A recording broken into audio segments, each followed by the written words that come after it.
Nação Dopamina, doutora Ana Leber, capítulo 7, pressionando o lado do sofrimento.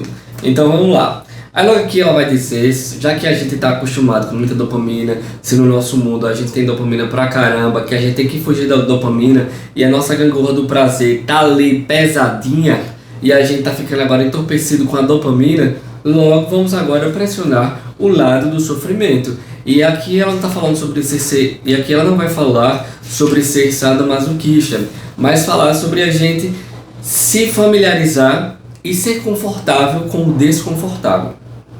Aí, olha que coisa simples, por exemplo, ela vai falar aqui que os cientistas da Universidade de Carolina, alguns cientistas aí ao redor do mundo, eles mostraram que eles provaram que só o fato de você tomar um banho gelado eleva a sua dopamina ao término do banho.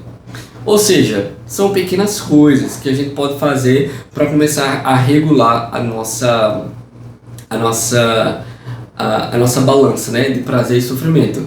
E há vários estudos aí falando sobre os benefícios de um banho gelado, que aumenta a nossa imunidade também, contra resfriado, gripe, por aí vai. Aí fala sobre esses benefícios, né, da imersão da água gelada, que é um exemplo de como a pressão do lado do sofrimento da balança pode levar o seu oposto. Ou seja, no começo que você está na água gelada, você sente ali o sofrimento, meu Deus, que frio, tá gelado. Mas quando você acaba, vem a dopamina traz o prazer. Ou seja, você pressionou o lado do sofrimento, mas o resultado foi a dopamina. É igual quando você vai na academia, que você não quer, que tá meu pai do céu, que canseira, vamos puxar um monte de peso. Mas quando você sai de lá, chega, fica aliviado, aquela dopamina boa, né? De um produto bom, não a dopamina barata. A dor, nesses casos, leva ao prazer com a ativação dos próprios mecanismos regulatórios homeostáticos do organismo. Neste caso, o estímulo inicial da dor é seguido por gremlins, pulando no lado do prazer da balança. Ou seja, você foi atrás da dor aqui, mas aí os gremlins começaram a pular do lado do prazer. Ou seja, aquilo que você procurou fazer para trazer dor, agora está trazendo os benefícios. O prazer que sentimos é a resposta fisiológica natural e reflexiva do nosso corpo à dor. A mortificação da carne de Martinho Lutero por meio do jejum e do alto flagelo deve tê-lo deixado um pouquinho eufórico, ainda que fosse por motivos religiosos. Com intermitente exposição à dor, nosso ponto natural de ajuste hedônico pesa para o lado do prazer, tanto que com o tempo ficamos menos vulneráveis à dor e mais aptos a sentir prazer. Ou seja, se a gente vai aqui, se a gente vai chegando aqui na dor, então a nossa balança ela fica equilibrada. Ou seja, nós vamos experimentar dor, né, na vida, vamos experimentar o sofrimento de uma maneira equilibrada, sem exaurir nenhum lado nem o outro. Aí que ele fala também sobre como essas questões que algumas pessoas elas fazem um tratamento com chocas no corpo, com ventosa, que é doloroso, mas depois traz esse alívio, também traz esse prazer. Todos nós experienciamos alguma versão de dor dando lugar ao prazer. Talvez como Sócrates você tenha notado uma melhora de humor depois de um período doente, ou sentido uma euforia de corredor depois de se exercitar, ou tido um inexplicável prazer no filme de terror. Assim como a dor é o preço que pagamos pelo prazer, o prazer também é a nossa recompensa pela dor. É como diz a filósofa Dilma, nem quem ganhar o que perder vai ganhar ou perder. No final vai todo mundo ganhar, quer dizer, vai todo mundo perder. A ciência da hormese. Aqui vai falar o que sobre o jejum intermitente ou restrição calórica. Foi feito um estudo que pessoas que fazem jejum ou fazem vivem uma vida com restrição calórica, elas tendem a viver por mais tempo e elas também têm elas aumentam a imunidade delas e a resistência para lidar com algumas doenças, inclusive doenças cardíacas.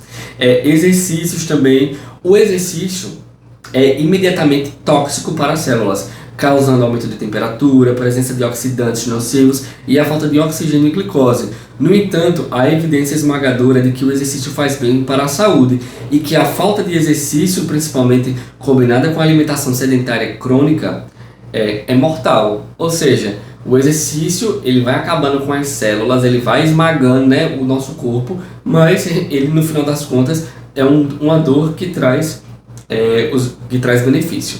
O exercício aumenta muitos dos neurotransmissores envolvidos na regulação de um humor positivo: dopamina, serotonina, norepinefrina, epinefrina, endocannabinoides e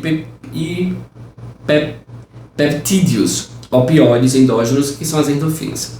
O exercício contribui para o nascimento de novos neurônios e de células gliais de suporte.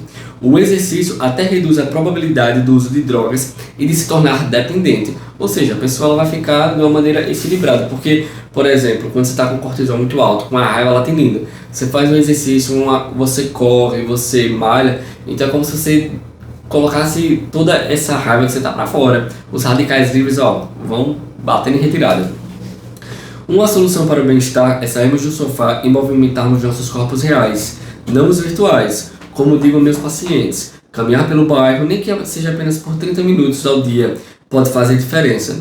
Isso porque a evidência é incontestável. O exercício tem um efeito mais positivo, profundo e contínuo no humor, na ansiedade, na cognição, na energia e no sono do que qualquer comprimido que eu possa receitar.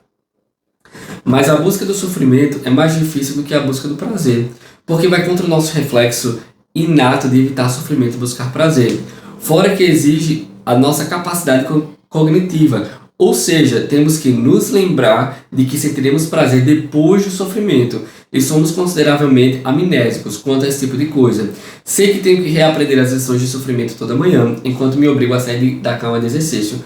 E a dificuldade que há entre buscarmos o sofrimento é porque tudo à nossa volta, principalmente no nosso mundo ocidental, nos leva ao prazer e nos propaga o prazer. Dor para tratar dor. Aí ela vai falando aqui que logo no começo, né, tipo, na medicina, tinha um entendimento que a dor, ela trazia alguns estímulos no nosso cérebro que tratava outras doenças, que tratava outras dores. Só que com o tempo, né, isso foi desaparecendo, até que virou o contrário. Zero dor, zero sofrimento. Aqui ela conta também os casos de alguns pacientes que chegaram até ela com alguns vícios, e ela sempre falava, olha, para você poder ter alguma liberdade, primeiro você vai ter que entender e abraçar esse processo de sofrimento que você vai passar. Primeiro você vai passar pela dor, para depois você passar, primeiro você passa pela dor, para depois você passar pelo benefício de ter conquistado. Mas só com a dor se trata uma dor. Dor no tratamento da dor. Ansiedade no tratamento da ansiedade.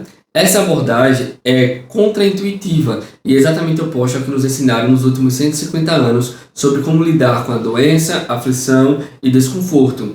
Ou seja, se você está com medo, vai lá mesmo com medo. Tem um livro da Joyce Meyer que eu vou trazer depois aqui no canal. Haja mesmo com medo. Fazer o que tem medo. Estou ansioso por conta de uma entrevista de emprego. Vai lá nessa entrevista de emprego. Ou seja, pega aquilo que te atormenta e usa contra, tá ligado? Uma psicologia reversa, vai e usa contra aquilo, dá uma virada de chave aí. Dependente da dor. Aí aquilo, nessa parte, ela vai falar sobre algumas pessoas que foram para o outro lado oposto. Aquela galera que sempre gostou, tipo, tinha medo de pular de paraquedas. Aí pulou uma vez, aí pulou duas, pulou três, e foi eliminando a dor. Só que aí essas pessoas, elas se tornaram viciadas em esportes radicais que, se não tivesse agora o risco de vida, não trazia a mesma empolgação. Então o que acontece? Ela fala sobre o problema quando a gente agora fica dependente da dor, quando a gente agora vive uma vida tipo meio que masoquista, até arriscando a própria vida, porque a gente sentiu prazer na dor. Esportes extremos, paraquedismo, queda livre, asa delta, corrida de trenó e por aí vai, atuam intensamente com rapidez no lado do sofrimento da balança, prazer e sofrimento. Um sofrimento, medo intenso combinado com a descarga de adrenalina cria uma droga potente. Cientistas mostraram que o estresse por si só pode aumentar a liberação de dopamina no circuito de recompensa do cérebro, levando às mesmas mudanças cerebrais vistas como drogas adictivas, como a cocaína e a metanfetamina. Assim como nos tornamos tolerantes a estímulos de prazer com exposições repetitivas, também podemos nos tornar tolerantes a estímulos dolorosos, reconfigurando nosso cérebro para o lado da dor. Aí aqui vai falando, né, sobre as pessoas que vão too much, que fazem demais nessa parte da dor. Aí ela cita uma das síndromes aqui, que é a síndrome do overtraining. É uma condição bem descrita, mas mal compreendida entre atletas de resistência que treinam tanto que chegam a um ponto de que o exercício já não produz as endorfinas antes tão abundantes. Em vez disso, o exercício faz com que se sintam esgotados, disfóricos, como se a balança de recompensa tivesse chegado ao limite e deixado de funcionar, semelhantemente ao que vimos com meu paciente Chris e os opioides. Ou seja, a pessoa, são dois extremos, a pessoa ali na dopamina, aquele negócio do prazer, ou ela vai tanto pro lado da dor que ela começa na disforia, ou seja, aquele desânimo, aquela falta de motivação. Não estou sugerindo que todos que se dedicam a esportes extremos ou de resistência sejam viciados, mas quero frisar que o risco da dependência a qualquer substância ou comportamento aumenta com a intensificação de potência, da quantidade e da duração. Pessoas que se apoiam demais e por muito tempo no lado do sofrimento da balança também podem acabar no estado de déficit persistente de dopamina. Aí você só vive por exemplo, eu tenho um colega meu que ele disse que tudo dele da vida tem que ser com sofrimento. Tudo, ele disse que eu já sei, tudo que eu for conquistar na vida tem que ser com dor, com sofrimento. Então, ele criou um imã com um caos. A vida dele é um caos, mas se não tiver esse caos, ele não quer. Se tá em paz, a vida é tediosa para ele. Então, as pessoas saem de um polo para o outro. Porque o caminho do equilíbrio não é um caminho simples. Se fosse, não, simples não é fácil. Se fosse fácil, todo mundo fazia. Todo mundo era equilibrado. Mas o segredo da vida é você andar nessa linha tênue do equilíbrio. Excesso de dor ou uma dor potente demais pode aumentar o risco de tornar uma pessoa dependente da dor, algo que presenciei na prática médica. Um paciente minha correu tanto que desenvolveu fraturas nos ossos da perna e mesmo assim não parou de correr. Outro paciente cortava a parte interna dos antebraços e das coxas com uma lâmina de barbear para sentir a adrenalina e acalmar as ruminações constantes da mente. Ela não conseguia parar de se cortar, mesmo com risco de grave cicatrização e infecção. Quando conceitualizo esses comportamentos como adicções e os trato como trataria qualquer paciente com dependência, elas melhoram. Ou seja, ela pega essas situações e trata o paciente como se fosse um viciado em crack. Aí ela vai falar aqui sobre pessoas dependentes do trabalho, pessoas que são workaholics, né, tipo viciadas em trabalhar e não param. Mas aí, todo excesso esconde uma falta.